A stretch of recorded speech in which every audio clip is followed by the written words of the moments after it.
you want to know one of the biggest complaints people have when they're divorcing their spouse?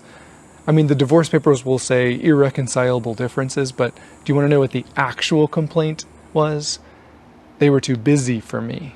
They were distracted. I didn't feel like a priority in their life. They were concentrated on something else, but it wasn't me. It wasn't the relationship. It wasn't even the family.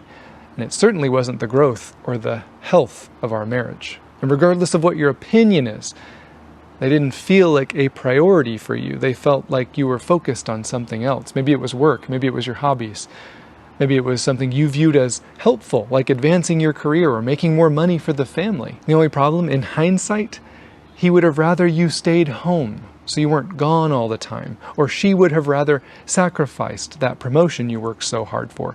She would have sacrificed less money if she could have a husband at home who actually wanted a relationship with her. You want to know the saddest part, men? She fantasizes about a past version of you. She doesn't think about another man. She thinks about how great things would be if you were the man she married. But she hasn't seen him in a long time. And when she brought up her concerns or complaints, you got defensive. You made excuses. You told her she's making too big of a deal of this. She's being too needy and she just needs to be more grateful. And after you invalidated her long enough, you lost her. Emotionally, sexually, and ultimately you will lose her physically. And at the end, you will get your way, and she will eventually stop bringing things up that are important to her. She will convince herself that she shouldn't feel hurt, or that it's not worth sharing with you because you don't care. And the distance and the disconnection will grow and grow. And most of the time, it will happen right underneath your nose without even you knowing. And by the time she divorces you, she will have already mourned the death of your marriage. And then it'll be your turn. And I don't hear enough people warning you, either of you. I'm not pointing fingers. Women can be just as guilty of relational laziness or emotional immaturity as men.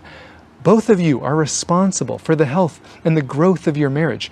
You're a team. You're one flesh. If your marriage isn't growing or maturing, then you're both going to suffer eventually. So if you're the one that feels like you're suffering, then exhaust every resource now to fight for your marriage while you still think it's worth fighting for. Read the books, get the counseling, even if it's by yourself for a while. Learn how to set yourself up for the best chance of success in your marriage through acceptance and appreciation and love. Understand your self-worth. Understand that you're worthy of love and kindness and respect in your marriage. Those aren't too much to ask for. They're the bare minimum, right above neglect. Learn how to hold yourself and them accountable for toxic and destructive behaviors that only hurt you and your marriage. Learn how to have a calm conflict resolution without blame or criticism or disrespect, even if they make it hard for you. And on the other side, if you think that things would be fine if she would just stop complaining, then you need to wake up. If you're not prioritizing closeness and connection and friendship, your relationship is dying. You say you value your marriage? Put your money where your mouth is, because everyone says they value their marriage. Well, she's 50% of it. He's 50% of it. If they don't feel valued, then you don't value the marriage. If he doesn't feel desired or respected or appreciated, that's a problem. If she doesn't feel valued or prioritized, you can say whatever you want about the marriage, but you missed the forest through the trees. I'm not exactly sure if that analogy works here, but what I'm trying to say is that your intentions mean nothing. It's your actions, it's your behaviors, it's your patterns that lead to the marriage that you want. We all have intentions to have a great marriage filled with friendship and passion and mutual respect, but only few paths lead to those destinations, and most of you don't even know if you're on one of them. Stop saying you care about your marriage surviving and thriving if you don't know what's required to get that to happen. Stop saying you care about your marriage if you aren't willing to learn what it requires of you to be healthy and loving. The biggest problem in our marriages is how set we get in our unhealthy patterns, and then we just stay stuck and never challenge them. That's what kills your marriage. So challenge them. You don't know what you don't know. That should bother you a little bit. And my advice, hit the reset button. Start over completely. Do a hard reset back to factory settings. Kick yourself out of any potential complacency that you've fallen into in your marriage. The worst thing that happens in marriage is laziness and unintentional neglect and selfishness and pride. And do you know why these things are so dangerous? Because nobody thinks they're guilty of them. So how do we fight that? through humility, through checking our ego and arrogance at the door and humbling ourselves by saying, I don't know everything, and it's possible that I have unintentionally hurt my marriage through busyness or unintentional neglect or selfishness or pride or getting my priorities mixed up. It's possible that I don't know what I don't know, and I'm willing to talk about how that could have affected you and our marriage because I care about us. Then start over. Completely hit the reset. Go back to square one. Act like you're a newly married couple and go through every single aspect of how you're going to live life together and who's going to do what. And if they're comfortable with that, look for discrepancies. Seek them out instead of them finding you. Go through all the unexpressed expectations of what a relationship is supposed to look like in both of your opinions. Explore areas that might be hot button issues like chores from a new perspective with a fresh mindset. You might find you're able to talk about them easier or compromise easier when there's not so much emotional friction around them. For some of you, this will only strengthen your already healthy marriage. For others of you, your marriage is hanging on by a thread, and this is the last chance you'll get. You ignore this warning, and it's over. My advice, go through everything. Pretend you don't have a history with this person. And then just go through everything you think other couples might fight about. Money, work, sex, dishes, kids, where you see yourself in 5 to 10 years, where you see yourself working in 5 to 10 years, what you need or want or desire out of a relationship, and how you want to handle conflict. There is literally no harm if you do this correctly. It can only help you. And the only reason you won't do this after someone tells you how beneficial it is to your marriage is because you're terrified of what will come of it. You're terrified of conflict. You're afraid that it will end in a fight. Or you're afraid if they really knew how you felt, they wouldn't love you or accept you anymore.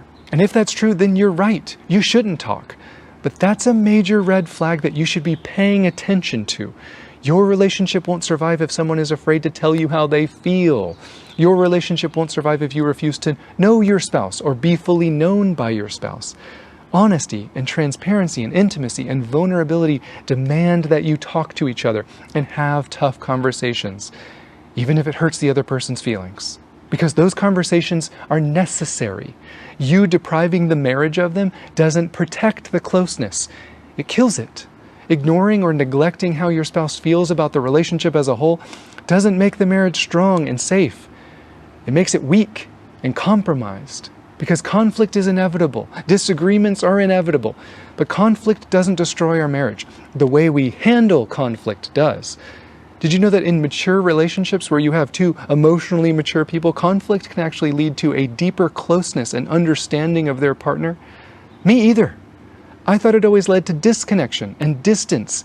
That's why I avoided it. But that's not true. That's just where criticism and blame and excuses and defensiveness and dismissiveness and avoidance and not apologizing and making fun of each other and demeaning and disrespecting each other lead to. But believe it or not, those are choices. Just because you make them instinctually or just because you default to them doesn't make them justified or healthy. They are always wrong. They are choices and they can be removed once you see them as damaging and destructive to your marriage. Because divorce is preventable and predictable, and it's prevented by intentionally practicing vulnerability and closeness and friendship and emotional safety and respect and healthy communication and conflict resolution. It's prevented by inviting and encouraging their feelings and hurts and desires and dreams and needs into the discussion. It's prevented by uprooting ourselves out of the patterns and habits we've gotten stuck in without realizing it. It's prevented by learning about them again, what makes them feel loved and prioritized and valued and appreciated, and then doing more of that, even if it doesn't seem like a big deal to you. It's prevented by asking them what makes them feel neglected or ignored or unloved, and eliminating those behaviors.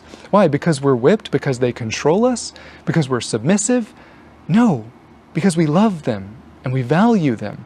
And love defers. Love is selfless. Love seeks out ways to serve and express gratitude. This isn't about being controlled. This isn't about one person being dominated. This is about the relationship only working when both people are doing the work of selflessness and consideration and compromise and asking the hard questions, starting over, even when it's hard or embarrassing or time-consuming. That's the type of work that's required for you. This is about checking in. This is about holding ourselves accountable again. This is about being a leader in our relationships. This is about protecting our marriage, because that's what you do with something that you value. You protect it. You keep your guns in a safe. You keep your money in the bank. But you can't name one step you've taken to protect your marriage from divorce, other than the fact that you're not divorced yet. That's not the goal for your marriage. You need to be doing exponentially more if you want your marriage to actually survive. And for most men, they seem to have a very hard time saying the words, I care, I'm here for you, I want you to feel loved and safe and valued. And if you're not, I want to know. Most men seem to struggle a lot with saying those words, but men, do you know what almost has the same weight as that? Having a real, honest, calm, non-judgmental, inviting conversation about what areas she feels like she wants to reset, or challenging some habits or routines that might have made her feel neglected or unappreciated in the past. Not pointing any fingers at anyone, but simply out of the goal of understanding where each other is at and creating a safe place to share how each other is viewing certain aspects of the marriage. Do you want to know what doing this exercise does? Do you want to know what asking these questions does? It shows them that you value them. It communicates that you cherish what you have with them, that you care about their perspective, and you have a desire for trust and faithfulness, more than simply not cheating, but also through loving them. Love is a lot like gratitude and appreciation. It's pretty much meaningless unless it's expressed. That's when it's felt, and this is how you show them that you love them. By saying, I don't want you to feel taken for granted. Go ahead and say it with me. I don't want you to feel taken for granted. I don't want you to feel undesired or unappreciated or unprioritized or taken for granted. Why is it that the spouses who say, I just don't know what they want from me, have also never asked this question or changed any behavior or pattern or habit to work towards that goal? You think that's a coincidence? How many divorcing couples were filled with two people who said that to each other and did something about it? Is your guess zero? Mine too. Tim Keller, in his book, The Meaning of Marriage, says, one of the greatest expressions of love is the willingness to change, to make a commitment to change attitudes and behaviors in yourself that trouble or hurt your spouse. Do you have any idea what asking these questions means to them? Do you have any idea how that can strengthen your marriage? Because for most of you, you will never find out because you won't ask. Because you either don't think it's important, or you just don't think about it because you keep forgetting, or because you simply don't care enough to prioritize it. And I'm just here to warn you, the consequences of neglect or laziness or self-centeredness or avoidance are the same, whether they're intentional or not. They still result in the death of your marriage. Is it worth asking? Is it worth having a few conversations? Is it worth getting help from a professional like we had to help us see our blind spots and emotional blocks and the destructive patterns that we were stuck in because we couldn't even have a healthy disagreement? Is it worth going back to square one and starting some new habits?